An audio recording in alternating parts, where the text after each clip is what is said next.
Todo arqueólogo adora fazer uma descoberta, mas às vezes eles desejam que essas descobertas venham com um manual de instruções, ou pelo menos, algumas pistas que possam explicar seu propósito. Mesmo os arqueólogos e especialistas mais experientes e qualificados do mundo ficam perplexos com as coisas que encontram de vez em quando, e quando não conseguem encontrar respostas, outras pessoas tentam preencher as lacunas. Embalamos este vídeo com os achados arqueológicos mais misteriosos e as estranhas histórias por trás deles.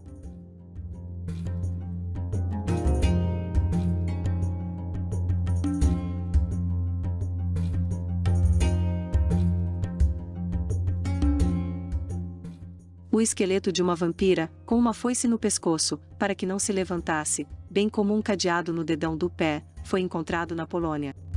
O esqueleto desenterrado pelos arqueólogos da Universidade Nicolaus Copérnicos, de Toruń, na Polônia, tinha indícios de práticas anti-vampiros do século XVII, segundo o portal ArqueoNews. Além disso, o corpo mantém uma foice em torno do pescoço, como parte de um ritual para evitar que o cadáver pudesse se levantar, além de um cadeado no dedão do pé esquerdo.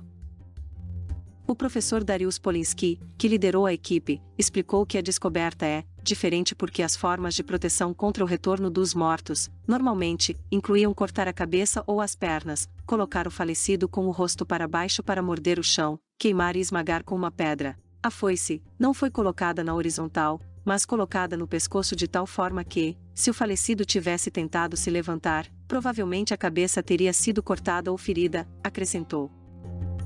Os especialistas também descobriram que a mulher tinha um gorro de seda na cabeça, uma peça cara que indica um alto status social.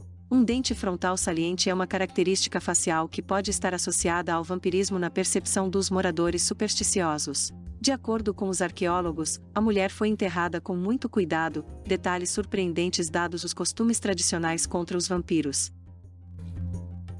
Em 2014, em Kamień Pomorski, um corpo foi descoberto com um pedaço de tijolo colocado com força na boca, de modo que todos os dentes superiores foram arrancados. Sua perna também foi perfurada para que ele não se levantasse do túmulo. Os restos desenterrados de Pim foram levados para Toruń, onde serão submetidos a um exame detalhado.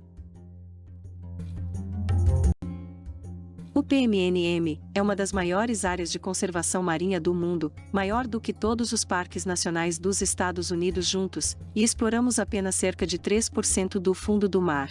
Pesquisadores do Fundo de Exploração Oceânica estão expandindo as fronteiras dessa região selvagem, que fica a mais de 3.000 metros abaixo das ondas, e a melhor parte é que qualquer pessoa pode assistir à exploração.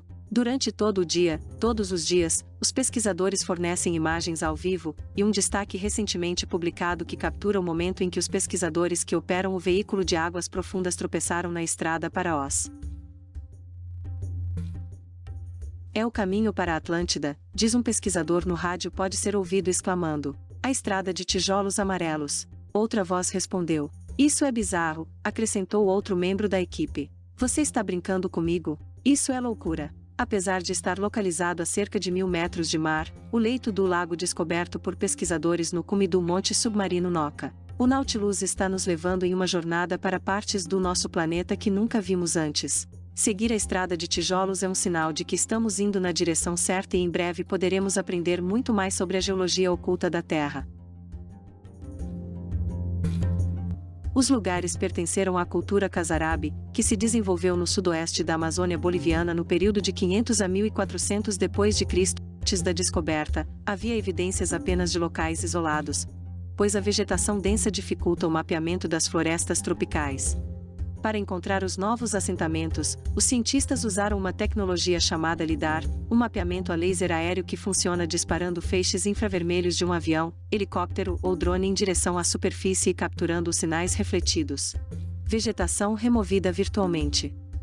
Método permitiu que eles removessem, virtualmente, a vegetação densa da região, para visualizar a terra e a arqueologia abaixo das árvores. Nossos resultados derrubam os argumentos de que a Amazônia Ocidental era escassamente povoada em tempos pré-hispânicos, dizem os autores no estudo. Em um comentário divulgado junto com o estudo, o arqueólogo Christopher T. Fisher, professor de antropologia na Universidade Estadual do Colorado, nos Estados Unidos, avaliou que os dados apontam para populações densas, paisagens geradas pelo homem, centros com arquitetura monumental e uma complexa hierarquia de assentamentos que podem ser indicativos de sociedades de nível de estado, contradizendo percepções anteriores de que as populações da região eram pequenas e de desenvolvimento limitado. Fisher não participou do estudo. Gestão de água, plataformas e pirâmides. A arquitetura dos assentamentos incluía plataformas escalonadas, sobre as quais havia estruturas em forma de U, montículos de plataforma retangulares e pirâmides de até 22 metros de altura.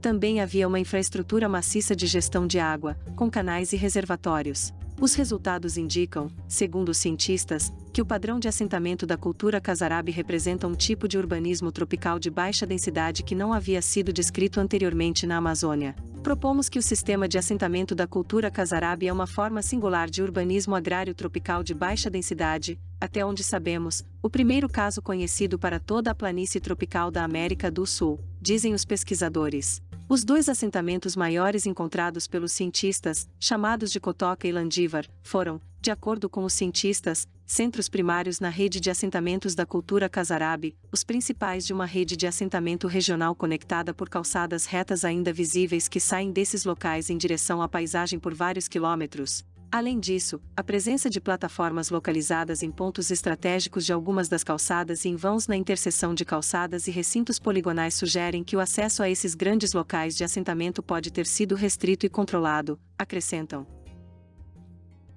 Cerca de 35 passagens subterrâneas foram descobertas na área, de acordo com um comunicado do Ministério da Cultura do Peru. Um aspecto que chamou a atenção dos pesquisadores foi a interrelação das passagens. Para a exploração, os especialistas e arqueólogos responsáveis pelo projeto contam com tecnologia de ponta.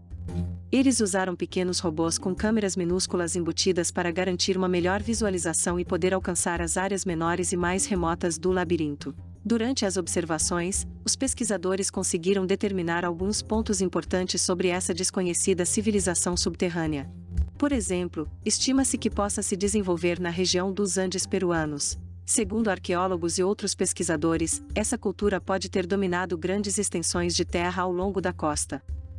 Além disso, pesquisas mostram que tiveram um impacto significativo em outras cidades vizinhas, possivelmente entre 1300 e 500 a.C. Também foi determinado que uma civilização subterrânea desconhecida no Peru pode ter desenvolvido conhecimentos metalúrgicos avançados, controlando técnicas de soldagem e temperaturas.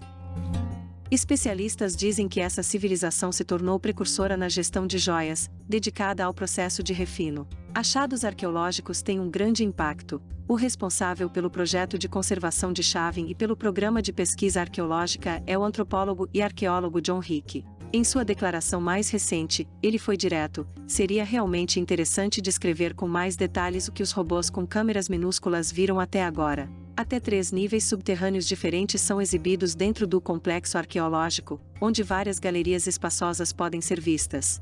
Da mesma forma, a câmera capturou objetos de cerâmica e o que pareciam ser cemitérios. Este pode ter sido o local onde esta antiga sociedade escolheu realizar rituais funerários. Existem outros aspectos muito interessantes e esclarecedores deste mundo subterrâneo. Os cientistas conseguiram coletar amostras do que deveriam ser restos humanos, que estavam bem preservados. Embora existam há séculos, alguns navios também foram encontrados em boas condições. Contribuições de civilizações antigas. Chavin de Huántar é considerado o complexo arqueológico mais importante da região de Ancash. O edifício original centenário tem 2 magníficos templos. Hoje, apenas algumas partes delas são apreciadas, embora em bom estado de conservação. De acordo com os registros de diferentes historiadores e pesquisadores em casa e no exterior, a cultura Chavin fez contribuições significativas para a futura civilização. Além disso, sua influência em outras culturas também foi demonstrada, especialmente nos campos da arquitetura e da religião. Quando tudo indicava que já se sabia o suficiente sobre essa antiga civilização, surgiu a descoberta deste mundo subterrâneo. Exatamente sob o solo, nas áreas adjacentes à praça circular do complexo, foram encontrados os túneis do que hoje é conhecido como o enorme mundo subterrâneo de uma civilização desconhecida.